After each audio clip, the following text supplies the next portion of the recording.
হলো পিতামাতার সাথে কেমন ব্যবহার করতে হবে। তবে এই পিতামাতার সাথে ব্যবহারটা কেন গর্হিত হচ্ছে, কেন ইসলাম বিদ্বেষী হচ্ছে, ইসলাম বিরোধী হচ্ছে, সেটার জন্য একটুখানি আলোচনা করব। সেই আলোচনাটা হলো পিতামাতাকেও কিন্তু কিছু দায়িত্ব পালন করতে হয়। কি করতে হয়?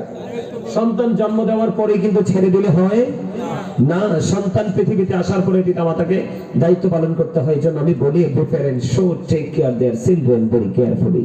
প্রত্যেকটা পিতামাতার উচিত সন্তানের দায়িত্ব যত্ন সহকারে পালন করা। আর আমরা যারা সন্তান, we should Obi our parents. আমাদের প্রত্যেকের উচিত আমাদের পিতামাতাকে মান্য করা। আমাদের প্রত্যেকের উচিত কি? কথা বলে না? আমাদের প্রত্যেকের উচিত আমাদের পিতামাতাকে মান্য করা। কারণ paradise of the child under the feet of the mother. মায়ের পায়ের নিচেই সন্তানের জান্নাত। আল্লাহ বলেছেন ওয়া'বুদুল্লাহ ওয়া লা তুশরিকু বিহি শাইয়্যান ওয়া বিল ওয়ালিদাইনি ইহসানা। যেরকম আল্লাহু আকবার। তোমরা ইবাদত করো কার? আল্লাহর ইবাদত করবে, তবে আল্লাহর সাথে কোনো কিছুকে শরীক করবে না। ওয়া বিল ওয়ালিদাইনি ইহসানা। মা বাবার সাথে ভালো আচরণ করো। সুরজুরকুম সুবহানাল্লাহ। বন্ধুরে আমার, আমার নবী আপনার নবী তো জাহানের বাদশা নবী, রাহমাতুল লিল আলামিন, ইমামুল মুরসালিন, আল্লাহর প্রিয় হাবিব হাবিবুল্লাহ। হাবিবুল্লাহকে প্রশ্ন করা হলো, হাদিস শরীফের মধ্যে এসেছে, ইয়া রাসূলুল্লাহ, ইয়া হাবিবাল্লাহ, নবী নবী গো, আমার কাছ থেকে সবচেয়ে ভদ্র সবচেয়ে নম্র আচরণ পাওয়ার হক কার বেশি? আমার নবীজি বললেন ক্বালা উম্মুকা, তোমার মা। ক্বালা সুম্মা মান, তারপরে কে? রাসূল বললেন ক্বালা উম্মুকা, তোমার মা। আবার প্রশ্ন করা হলো ক্বালা সুম্মা মান, তারপরে কে? রাসূল বললেন ক্বালা উম্মুকা, তোমার মা। আবার প্রশ্ন করা হলো ক্বালা সুম্মা মান, তারপরে কে? নেক্সট কে? রাসূল বললেন ক্বালা আবুকা, তোমার বাবা। জোরে জোরে বলুন না সুবহানাল্লাহ। তিনবার আসছে কার কথা? একবার আসছে কার কথা? এজন্য কি বাবার কি দাম কমে গেছে? কথা বলেন না কেন?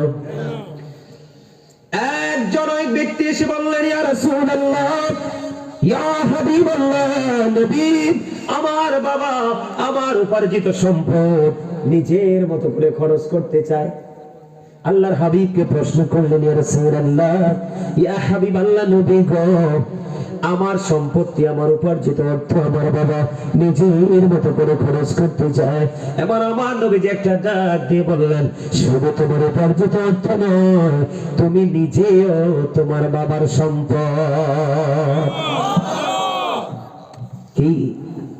তুমি নিজেও তোমার বাবার সম্পদ। আল্লাহর হাবিব বলেছেন হতভাগা সে, হতভাগা সে, হতভাগা সে। তিনবার বলেছে। কয়বার? খেয়াল করেন। হতভাগা সে, হতভাগা সে। কে রে সে হতভাগা?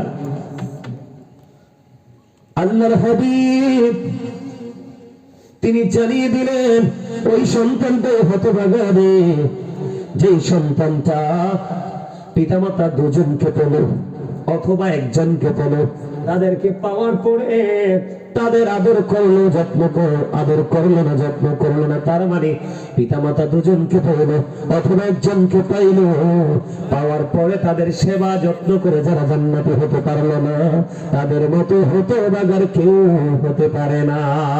জোরে জোরে বলেন না নাউজুবিল্লাহ।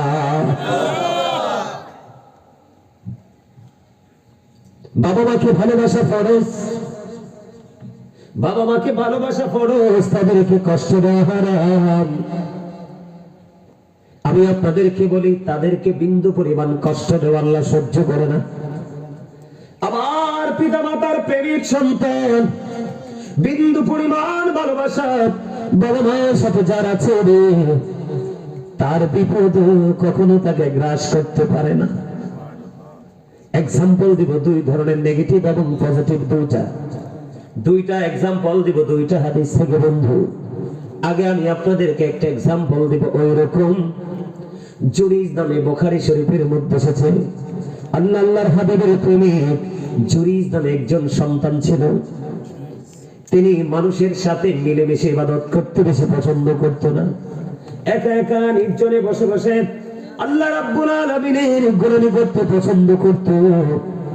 ওই জুরেজ বন্ধু তিনি লোকালয় থেকে অনেক দূরে তিনি একটা হুজরা বানালেন, যেখানে বসে বসে তিনি আমল করতেন। একদিন হযরত জুরেজ ওই হুজরার মধ্যে নামাজরত অবস্থায়, নামাজ চলাকালীন অবস্থায় মা আসলো। মা এসে ডেকে ডেকে বলে, বাবা জুরেজ, আমি তোমার সাথে দেখা করতে এসেছি বাবা। জুরেজ তো নামাজরত অবস্থায় হুজরার মধ্যে। এবার আল্লাহকে ডেকে ডেকে বলে, মালিক আমি তো নামাজ চালিয়ে যাচ্ছি, আমি কি নামাজ পড়ব নাকি মায়ের ডাকে আমি সাড়া দিব? তিনি সর্বশেষে সিদ্ধান্ত করলেন, এই কয়লানের যুবক হৃদয় করে শোনো, মা বাবার সাথে কেমন প্রেমের বন্ধন করতে হবে, তাদের সাথে বিন্দু পরিমাণ গোস্তাকি হলে আবার আল্লাহ কিভাবে রিয়াকশনে যায়। এবার কি করলেন? মা বাহির থেকে ডাকে, বাবা বাবা গো, আমি মা এসেছি তোমার সাথে দেখা করতে। আর ওই আল্লাহওয়ালা জুরেজ আল্লাহকে ডেকে ডেকে বলে, মানে আমি তো নামাজরত অবস্থায়, আমি কি নামাজ চালিয়ে যাব নাকি মায়ের ডাকে সাড়া দিব? সর্বশেষে তিনি সিদ্ধান্ত করলেন যে আমি আজকে নামাজটাই চালিয়ে যাই, নামাজ শেষে মায়ের সাথে দেখা করব। নামাজ শেষ হইতে দেরি রে, নামাজ শেষ হওয়ার পরে বন্ধু এবার বাইরে এসে দেখে আজকে মা নাই, মা চলে গেছে বন্ধু গন্তব্যে। আজকে চলে গেল। দ্বিতীয় দিন আবার মা আসলো। ওই দ্বিতীয় দিন হযরত জুরেজ ওই দ্বিতীয় দিনে বন্ধু নামাজরত অবস্থায় আবার মা বাহির থেকে ডাকছে, বাবা আমি মা এসেছি, দেখা করবো, দেখা দাও। জুরেজ আজকেও চিন্তা করতেছে, আজকেও তো নামাজে, গতদিনের মতো আজকেও নামাজ চালিয়ে গেল বন্ধু। নামাজ চালাইতে চালাইতে চলতে চলতে নামাজ শেষ করে ফেললো। নামাজ শেষ করার পরে এবার চাইয়ে দেখে বাইরে এসে মা নাই, আজকেও মা চলে গেছে। একদিন চলে গেল, 2 দিন চলে গেল, আবার তৃতীয় দিন জুরেজ নামাজরত অবস্থায় ঠিক এই সময় মা আজকে এসে ডাকছে, বাবা বাবা গো, আমি মা এসেছি তোমার সাথে দেখা করব, দেখা দাও। আজকেও জুরেজ নামাজরত অবস্থায় দেখা দেয় না। জুরেজ মনে মনে ভাবলো, আমি নামাজটা শেষ করিনি, নামাজ শেষ করার পরে দেখবো। একদিন আসলো, নামাজ চালিয়ে গেল। 2 দিন আসলো, নামাজ চালিয়ে গেল। 3 দিন আসলো, নামাজ চালিয়ে গেল। মাকে কোনো বকা দেয়নি, মার সাথে কোনো ঝগড়া বাঁচাতে হয়নি। মা বাহির থেকে ডাকছে, ছেলে নামাজটা চালিয়ে যাচ্ছে। 1 দিন 2 দিন 3 দিন আসলো, মায়ের সাথে ছেলের দেখা হলো না। তৃতীয় দিন মা ক্ষুব্ধ হয়ে বলল, আল্লাহ যদি আমি 3 দিন এক এক করে 3 দিন আসছি আমার ছেলেটার সাথে দেখা করার জন্য, সে দেখা দিল না, তাকে বেশ্যা মহিলার মুখ না দেখাইয়া মরণ দিও না। ওবা নাউজুবিল্লাহ। পচা খবর শুনলে কেউ সুবহানাল্লাহ কয়? জোরে বলেন না নাউজুবিল্লাহ। আরে আরে জোরে। মা কি দোয়া করছে না বদদোয়া করছে? আরে জোরে বলেন, দোয়া না বদদোয়া? মা আল্লাহকে একটা ডাক দিয়ে বলল, আল্লাহ এক এক করে 3 দিন আসছি ছেলের সাথে দেখা করার জন্য, ছেলেটা দেখা দিল না, তাকে বেশ্যা মহিলার মুখ না দেখাইয়া তারে মরণ দিও না। জোরে বলেন না নাউজুবিল্লাহ। আল্লাহ আল্লাহ আল্লাহ আল্লাহ আল্লাহ আল্লাহ আল্লাহ আল্লাহ আল্লাহ আল্লাহ আল্লাহ আল্লাহ মুহাম্মদে আল্লাহ আল্লাহ আল্লাহ আল্লাহ আল্লাহ আল্লাহ আল্লাহ আল্লাহ আল্লাহ আল্লাহ আল্লাহ আল্লাহ আল্লাহ মুহাম্মদে আল্লাহ আল্লাহ আল্লাহ আল্লাহ আল্লাহ আল্লাহ আল্লাহ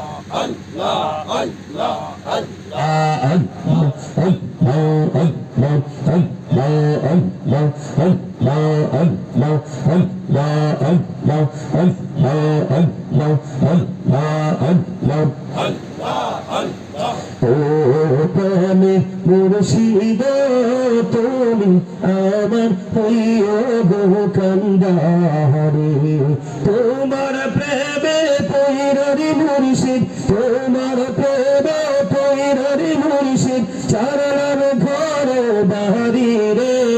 ও প্রেমে মুর্শিদ তুমি আমার হইও গো কান্দারে।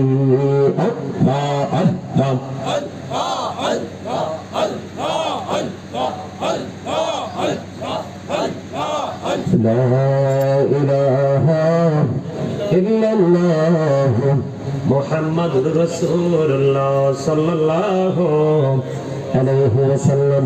বন্ধু বলতেছিলাম, মা যাওয়ার সময় বদদোয়া করে গেল, বাবা এক এক করে 3 দিন আসলাম, দেখা দিল না। আমি দরখাস্ত করে দিলাম মালিকের কাছে, মালিক এক এক করে 3 দিন আসলাম, দেখা দিল না ছেলেটা, তাকে বেশ্যা মহিলার মুখ না দেখাইয়া মরণ দিও না।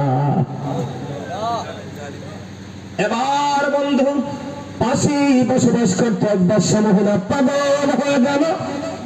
মা যখন বদদোয়া দিয়ে দিল, মার এই অভিশাপের সঙ্গে সঙ্গে বেশ্যা মহিলা এবারে বন্ধু পাগল হয়ে গেল। বেশ্যা মহিলার গর্ভের মধ্যে সন্তান চলে আসলো, আস্তে আস্তে করে সন্তান মায়ের পেটে বড় হলো। সন্তান যখন প্রসব করলো, মানুষ এবারে প্রশ্ন করলো, এ বাচ্চা তুমি কোত্থেকে নিয়ে এসেছো? এবারে বেশ্যা মহিলা একটা ডাক দিয়ে বলল, আমি এই বাচ্চা এনেছি জরিস থেকে। জোরে জোরে কন্যা নাউজুবিল্লাহ। অথচ আল্লাহ বলে জরির এই খবরই জানে। ওয়াজ বুঝেন না আমার? শোনেন, ওই দিক দিয়ে বেশ্যা মহিলার পেটে কি বাচ্চা, এটা কিন্তু বুখারী শরীফের হাদিস, এটা সন্দেহ করার কোনো সুযোগ। হাদিসটা অনেক লম্বা, আমি একটা অংশ আপনাদেরকে শোনাচ্ছি মায়ের ওজন বোঝানোর জন্য। ওই আমার পকেটে ছিল আজকে বিকাল পর্যন্ত একটা চিঠি, আমি পরে বলবো আপনাদেরকে। আগে আমার আলোচনা একটু শেষ করি এই বিষয়টা। বেশ্যা মহিলা কি হয়ে গেল? বাচ্চা প্রসব করে ফেললো, কিন্তু সরল মনা জুরিস কিছুই জানে না। কিন্তু মানুষ যখন প্রশ্ন করলো বাচ্চা আনছো কোত্থেকে, এবার এই জুরিস বললো এই বাচ্চা এনেছি আমি। ওই বেশ্যা মহিলা বললো বাচ্চা আনছি জরিস থেকে। সরল মনা জরিস কিছুই তো জানে না। এবার তৎকালীন সময়ে মানুষগুলো উত্তেজিত হয়ে গেল, পাগল হয়ে গেল। এমন আল্লাহ বলা, এমন ভদ্র, এমন জেন্টেল মানুষ আমরা জানি, আল্লাহর প্রিয় বান্দা বুজুর্গ লোক। ওই হুজরায় বসে বসে নির্জনে আল্লাহর গোলামি করে এই কাজটা কেমন করে করলো? এবার বন্ধ তৎকালীন সময় মানুষগুলো কি করলো? হযরত জুরিজের হুজরাটাকে ভেঙে ফেললো। হুজরাটাকে ভেঙে এবার বন্ধু তাকে প্রহার করতে শুরু করলো, মারতে শুরু করলো। ওই সরল মনে জুরিজ একটা ডাক দিয়ে বলল, বন্ধু কেন আমাকে প্রহার করছো রে? এবার তারা বলতেছে, তোমরা ওই বেশ্যা মহিলার সাথে অবৈধ মেলামেশা করেছো, বেশ্যা মহিলা সন্তান প্রসব করেছে। এবার তো জুরিজ একটু আশ্চর্য হয়ে গেল, যেটার কোনো কিছু আমি জানি না, কিন্তু এটার কলঙ্ক আমার গলায় ঝুলিয়ে দেওয়া হচ্ছে। এবার আল্লাহওয়ালা জুরিজ কি করে, আমাকে একটা বোটা পানি দাও, আমি একটু অজু বানাবো। এবার বন্ধু তাকে একটু পানি দেওয়া হলো, একটা ঘটি পানি দেওয়া হলো, অজু বানাইলো। অজু বানাইয়া তিনি নামাজ পড়লেন। আবার পুনরায় নামাজ শেষ করে এবার ডাকলেন, ওই যে বাচ্চাটা বেশ্যা মহিলার ওদের থেকে পৃথিবীতে এসেছে, ওই বাচ্চাটাকে আমার কাছে নিয়ে আসো। এবার ওই বাচ্চাটাকে যখন অনেক মানুষ একত্রিত হলো, বাচ্চাটাকে, শিশু বাচ্চাটাকে যখন হযরত জুরিজের কাছে যখন আনা হলো, ওই জুরি ছোট্ট বাচ্চাটার পেটটার উপর হাত রেখে একটা ডাক দিয়ে বলল, বাবু বলো না তোমার বাবা কে? এবার ওই ছোট্ট বাচ্চারা জবান খুলে গেল। ওই ছোট্ট বাচ্চা দেখিয়ে দিল, ওই রাখাল আমার বাবা। জোরে জোরে বলেন না আল্লাহু আকবার। জুরিজ কত বুজুর্গ দেখতে পাইছেননি আপনি? আমি যদি ওই বাচ্চার পেটের উপর হাত রাখি রে, বাচ্চার জবান খুলবে না। এত ছোট্ট শিশু বাচ্চা আল্লাহওয়ালা জড়িয়ে হাতটা দিতে দেরি বাচ্চার জবান খুলে গেল। এত বুড়ো হওয়ার পরেও মা বরদোয়া দিতে দেরি, অভিশাপ থেকে মুক্তি পায়নি। তাহলে আমি বলবো বন্ধু, বর্তমান সময়ে ছেলেরা যেইভাবে বাবা মাকে কষ্ট দেয়, যেইভাবে বাবা মার কলিজা আগুন জ্বালিয়ে দেয়, যেইভাবে মা বাবা আল্লাহর কাছে কান্নাকাটি করে বন্ধু, ওই সন্তানদের উপায় কি হতে পারে? কিন্তু সন্তানরা তো কষ্ট দিচ্ছে। আপনি আমি একটা সাধারণ ভাষায় বলি, বাচ্চাটার ছেলেটার তো কিছু হয় না। ছেলেটার যখন হবে তার আর কোনোদিন কেউ কোনো উন্নতি দেখতে পাবে না। ধ্বংস যখন শুরু হবে, ভাঙন যখন শুরু হবে, এই ভাঙনের কবল থেকে তাকে কেউ বাঁচাইতে পারবে না। ঠিক কিনা বলেন? আমি আপনাকে বলি, নামাজরত অবস্থায় ছেলে মার সাথে দেখা করার জন্য মা দেখা দিল না, মা কষ্ট পেয়েছে, কিন্তু ছেলে তো ইচ্ছে করে মাকে কষ্ট দেয়নি। নামাজরত অবস্থায়, এই অবস্থায় যদি মায়ের এই অভিশাপ এত তাড়াতাড়ি কাজ করে, তাহলে এই প্রজন্মের বাচ্চাদের উপায় আসেনি? আরো জোরে বলেন আসেনি? আমি আপনাদের কি বলবো বন্ধু, মা বাবা এমন একটা নিয়ামত, মা বাবা এত বড় নিয়ামত। আল্লাহ চাইলে সব অপরাধ বান্দার ক্ষমা করে দেয়, কিন্তু মা বাবার ব্যথা, মা বাবার কোন যায় যে যন্ত্রণা দেয়, এই ব্যথার যন্ত্রণা দুনিয়ার সাজায় শেষ হয় না। এটা উপহারের জন্য পর্যন্ত বরাদ্দ থাকে। জোরে জোরে বলেন না নাউজুবিল্লাহ, আর জোরে বলেন নাউজুবিল্লাহ। বলেন আমার মা নাই, আমার বাবা নাই, দয়াল রে দয়াল, আমার কি মা ডাকার সাদ নাই রে, আমার কি বাবা ডাকার সাদ নাই রে। বলেন আমার মা নাই, আমার বাবা নাই, দয়াল রে দয়াল, আমার কি মা ডাকার সাদ নাই রে, আমার কি বাবা ডাকার সাদ নাই রে। ঘরে যাইয়া সবাই দেখে মা জননীর মুখ, বাবা যখন মাথায় হাতে ভুলে যাই সব দুঃখ। বলেন আমার মা নাই, আমার বাবা নাই, দয়াল রে দয়াল, আমার কি মা ডাকার সাদ নাই রে। শয়নে স্বপ্নে শুধু মা তোমার কথা মনে হয়, কতদিন দেখি না তোমায়, ভুলে কি গেছো আমায়, ভুলে কি গেছো আমায়। আদর সোহাগ মাগো আর কোথা পাবো, কারা চলে আমি নিজেকে জড়াবো। আদর সোহাগ মাগো আর কোথা পাবো, কারা চলে আমি নিজেকে জড়াবো। কার কাছে ধরবো মিছে বায়না, তোমার মতো কেহ নাই। শয়নে স্বপ্নে শুধু মা তোমার কথা মনে হয়। আমার ভুবন জুড়ে শুধু দুঃখ জ্বালা, কে আর পরাবে আমার সুখের সে মালা। কপালে কে দেবে আর কাচলের টিপ, তুমি জেনে ধরায়। শয়নে স্বপ্নে শুধু মা তোমার কথা মনে হয়। মারহাবা বলেন না, আর জোরে বলেন না মারহাবা। মার কথা কি মনে পড়ে না? যার মা নাই সে বোঝে তার পৃথিবী কত ছোট, আর যার মা আছে সে বুঝে তার এই দুনিয়া কত বড়। ঠিক কিনা বলেন? মা ছাড়া সন্তানদের খোঁজ খবর রাখার কেউই নেই। সেই মাকে যদি একটা সন্তান ভালোবাসতে পারে, তার জন্য কত বড় নিয়ামত। আমার দিকে তাকান। বনি ইসরাইলের 3 জন লোক বন্ধু সফরে বের হলো, এটাও কিন্তু বুখারী শরীফের হাদিস। বনি ইসরাইলের 3 জন লোক বন্ধু সফরে বের হলো, বের হওয়ার পর